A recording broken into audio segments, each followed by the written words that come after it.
Hi guys, it's Mrs. Capello, and I'm so excited that I get to read to you today. I wish we could all be together in the library, but at least we still get to enjoy some fun books together. So I'm going to be reading two stories to you, and these stories are about friendship. So the first one is called Ball and Balloon. Let's see what this one might be about. Ball and Balloon. Written by Rob Sanders and illustrated by Helen Yoon. Gravity had Ball down. Balloon laughed in the face of gravity.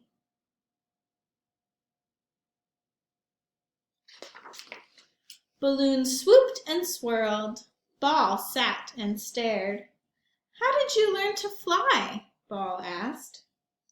Balloon hadn't learned to fly. It was just something inside of him. "Gas," he replied.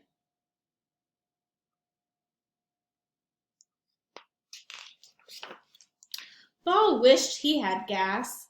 He wished he were a balloon. He wished he could fly.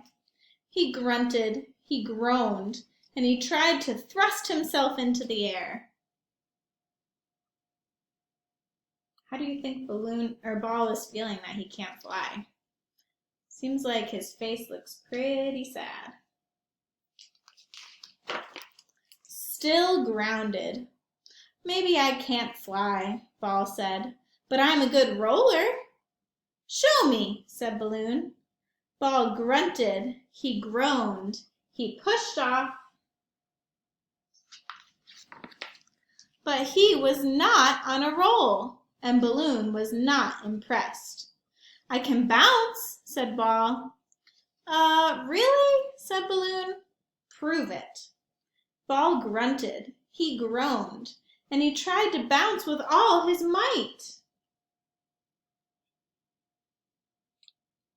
That poor Ball is having a really hard time. Not a dribble. Balloon looked down on Ball. "The sky's the limit," he called. "Ta-ta, Ball." Balloon let loose and flew as high as he could. Poor Ball, he's all alone on the ground. Ball sat.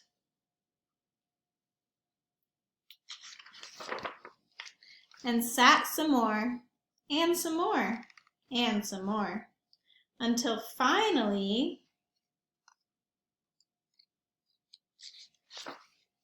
someone arrived. Who do you think is picking up the ball?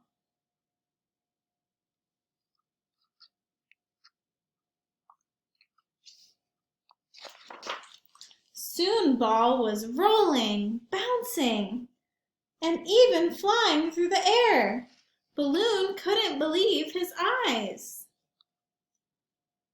Wow, look at Ball go. Finally. Ball swirled between his feet, sailed between hands, and swooshed to score.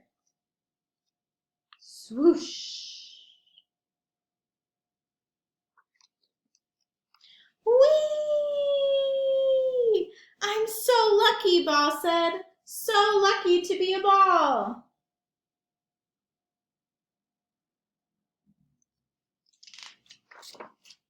Someone held Ball close. Ball felt something inside. Maybe it was gas. Maybe it was something else. Then he heard a quiet voice. "I wish I were a ball."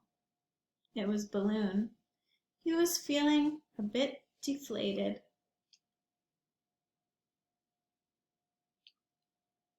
So now Balloon is sad. Why is Balloon sad? Being a balloon might not be that great after all. Flying had its ups and downs. Ball realized there were worse things than gravity. Ball grunted, he groaned, and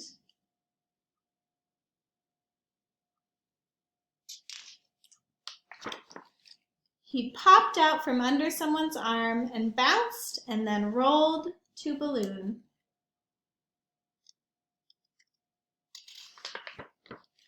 Someone understood.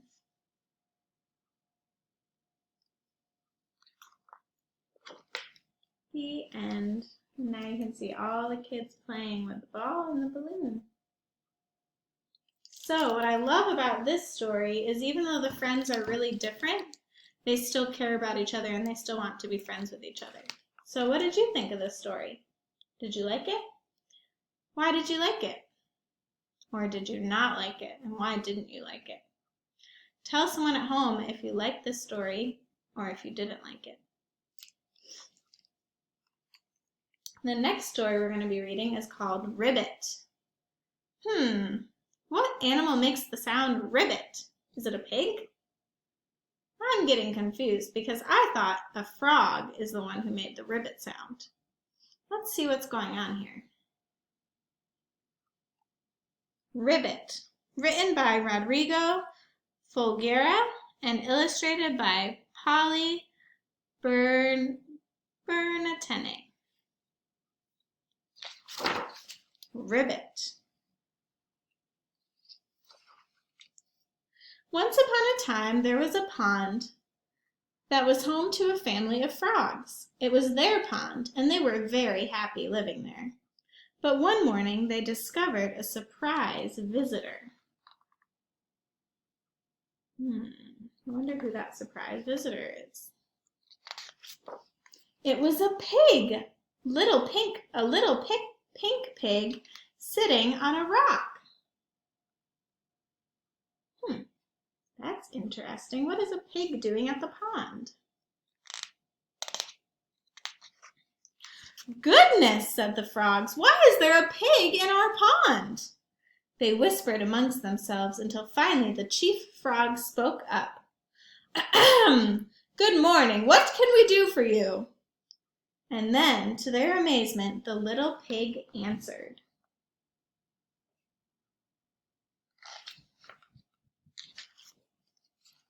Ribbit! What did he say? Cried the frogs. This pig is confused. Does he think he's a frog? Is he making fun of us? But again, all the little pig said was,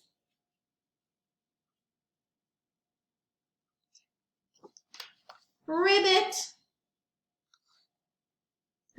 Those frogs, they're so confused. News of the little pig who thought he was a frog spread fast, and all the animals hurried to the pond to see the visitor. This new relative of yours is a little pink, said the raccoon.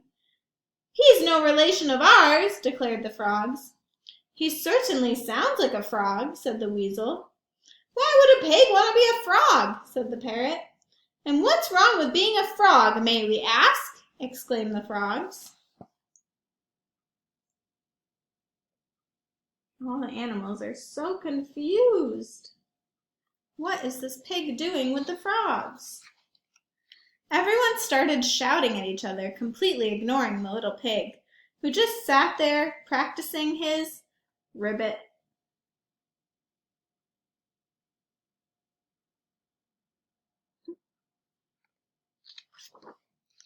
The animals laughed, and the frogs got angrier and angrier, until finally the chief frog shouted out, Stop!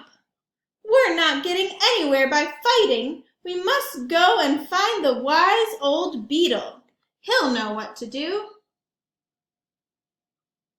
A wise beetle. That sounds interesting. The wise old beetle?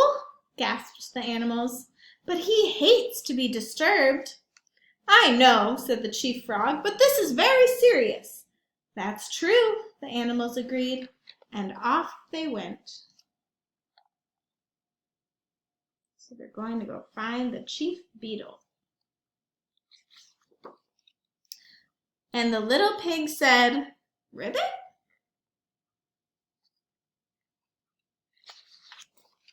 The animals found the wise old beetle and tried to explain the problem.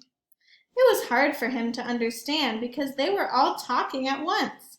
In the end, he agreed to go with them to the pond. But when they arrived, I wonder what's going to happen when they get back to the pond. There's the beetle. Sorry, I'm trying to get used to this camera. There's the beetle. Right down here.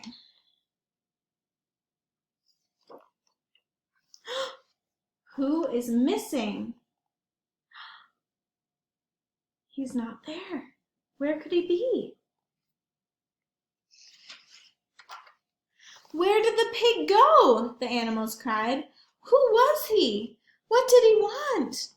Maybe, said the wise old beetle, he just wanted to make new friends. And off he went. Did you guys think of that? Did you think maybe all the pig wanted was some new friends? Oh dear, said the animals. They hadn't thought of that. Were they being good friends to the pig at the beginning of the story? Not really. Tweet! And sure enough, sitting on a branch high up in a tree nearby was the little pig. Now what does he think he is? He thinks he's a bird. Tweet, tweet, tweet, tweet, tweet, tweet, tweet, tweet. He was surrounded by new friends. The end. So in both of these stories, we have characters who are wanting to make a friend.